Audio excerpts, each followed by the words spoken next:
So much going on with the city of Victoria. We got to check in with the Mayor Marianne Alto joining us on the line right now. Hello, how are you? I'm well, thank you, Ryan. How are you today? I'm doing all right. I hope you don't mind. I'm going to try to hit a bunch of different things to update today because it seems like there's a bunch of them. So let's go through. I want to talk about what's happening on Pandora, the 900 block. I want to talk about Rifflandia, but maybe we should talk about the rooftop gardens, or garden, I should say, on Johnson Street Parkade, just because we had a ton of people interested in that this week here on CFAX. I know yesterday at City Hall when you guys were discussing this, it moved forward. It's not like it's approved as a final thing or anything, but council seemed to endorse the general idea and exploring it. So why don't you take us through what this is? Sure. Yeah, it's a great opportunity for us to explore, and you're right, that's where it is. Yesterday, council approved staff doing an analysis with a variety of different perspectives around cost, engineering, capacity, the stuff that you'd expect and hope for, about a proposal that's actually been circulating for quite a few years from the Downtown Residents Association, looking for a new space or another space, actually, to have some type of an allotment or a public garden. And there is one, as you know, on Yates Street, but it's quite small, and there's a very, very long waiting list. I believe that they mentioned that there's about 160 people waiting to be part of that. And so a proposal that's been looked at a few times but never advanced as far as it was sent yesterday is to look at a portion of the rooftop on the Johnson Street Parkade that would be able to allow for an above ground, obviously, but in one of those wood box type frames that has vegetable gardens. So there's a bunch of different things to consider, obviously. There's the engineering capacity of the parkade, and certainly there was a third-party analysis that suggested it's fine, but our own staff, of course, have to do some work to analyze whether or not that capacity actually works. But then there's also other considerations about would there be additional cost to the city. The suggestion is that there would be not much, but that obviously has to be investigated.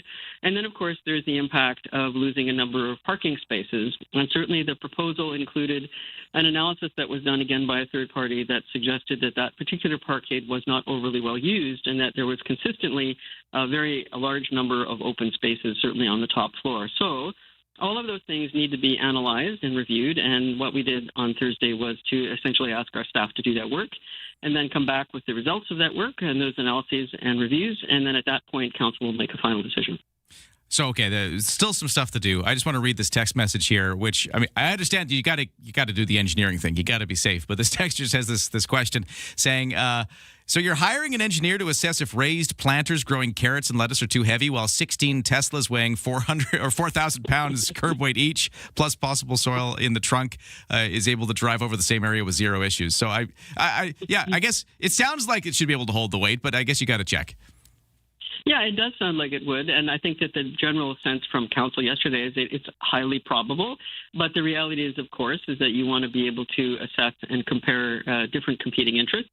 Some of it is parking. I mean, you and I have talked many, many times about the challenges that people find sometimes downtown in parking, and, you know, the question will be, what's the trade-off?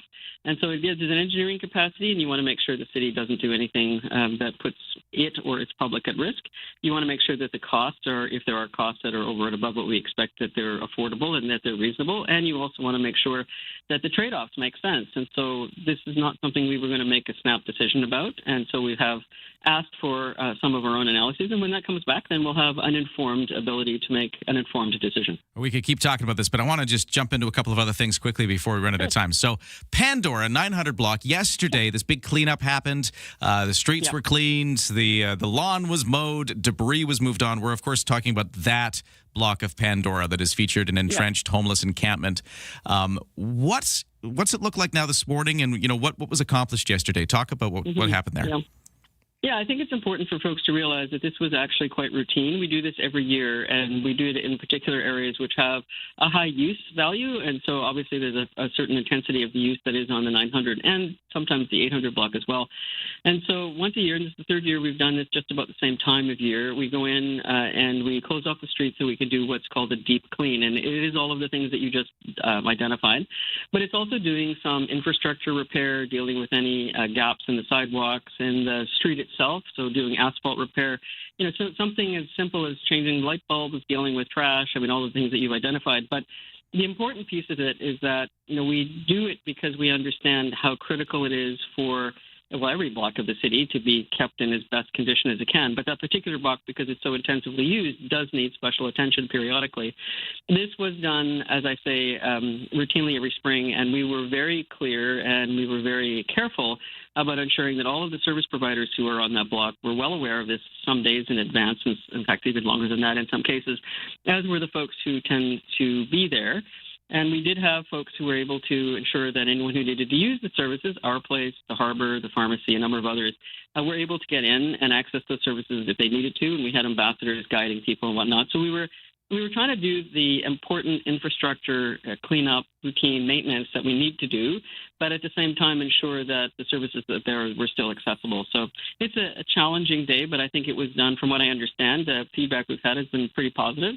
And yes, there's questions still to be determined about what happens with the blue fencing. I don't know if you're going to ask about that. But, actually, yeah, let's talk about the blue fencing, because a little while ago, the city erected that blue fencing, I guess, to kind of, again, because it's become an entrenched homeless encampment, trying to, I guess, corral that into a certain area or keep people off certain spots. The blue fencing, though, is not necessarily going to be coming back entirely as it was. Is that correct? Yeah, that's true. We had to take it all down, of course, to do the work, and most of it has returned for a whole variety of different reasons, which we can talk about another time if you like. But what we are looking at as we proceed, of course, with the next steps in the community safety well-being work, we are going to begin testing what we need to do in order to bring the whole block, and in fact, not just the 900, but the 7, 8, 9, 100, and 1,000 blocks back into an accessibility, an area that's accessible for everyone. And so we will be working, obviously, with bylaw, with staff, with our city staff, with the staff at the service providers that are there, with the police department, with a whole lot of different partners to test what works. And so we're moving, as you and I have talked many times, towards a more accessible few blocks. And it's incremental, and it certainly requires extensive collaboration, and we continue to do that work. But we're hopeful that it's beginning to look a little bit more accessible, and it will continue to be so as we do the work. We got Victoria Mayor Marianne Alto here answering a bunch of questions with lots of stuff happening this week. Okay, one more quick one. We don't have a ton of time, but one of the big stories this week has been the demise of Rifflandia, our big music festival. Now, obviously, this isn't a city thing; it's its own thing, but it does impact the city when we lose something like this. And one of the things that came up is we heard that venue problems were one of the issues. It's not the reason the whole thing is closing. They had other problems, but they were trying to do one more, and they were trying to get back into Royal Athletic Park, which I guess didn't quite work out for the month of September. And I just wanted to get a sense of what is happening at Royal Athletic Park, which meant you couldn't get Rifflandia back there. Yeah, it's a great question.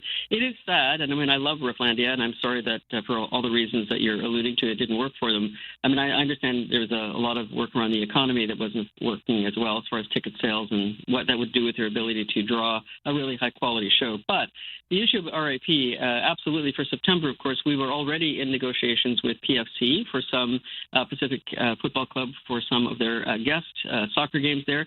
And, of course, we spend an enormous amount of time in collaboration with the local nations to present the powwow at the end of September.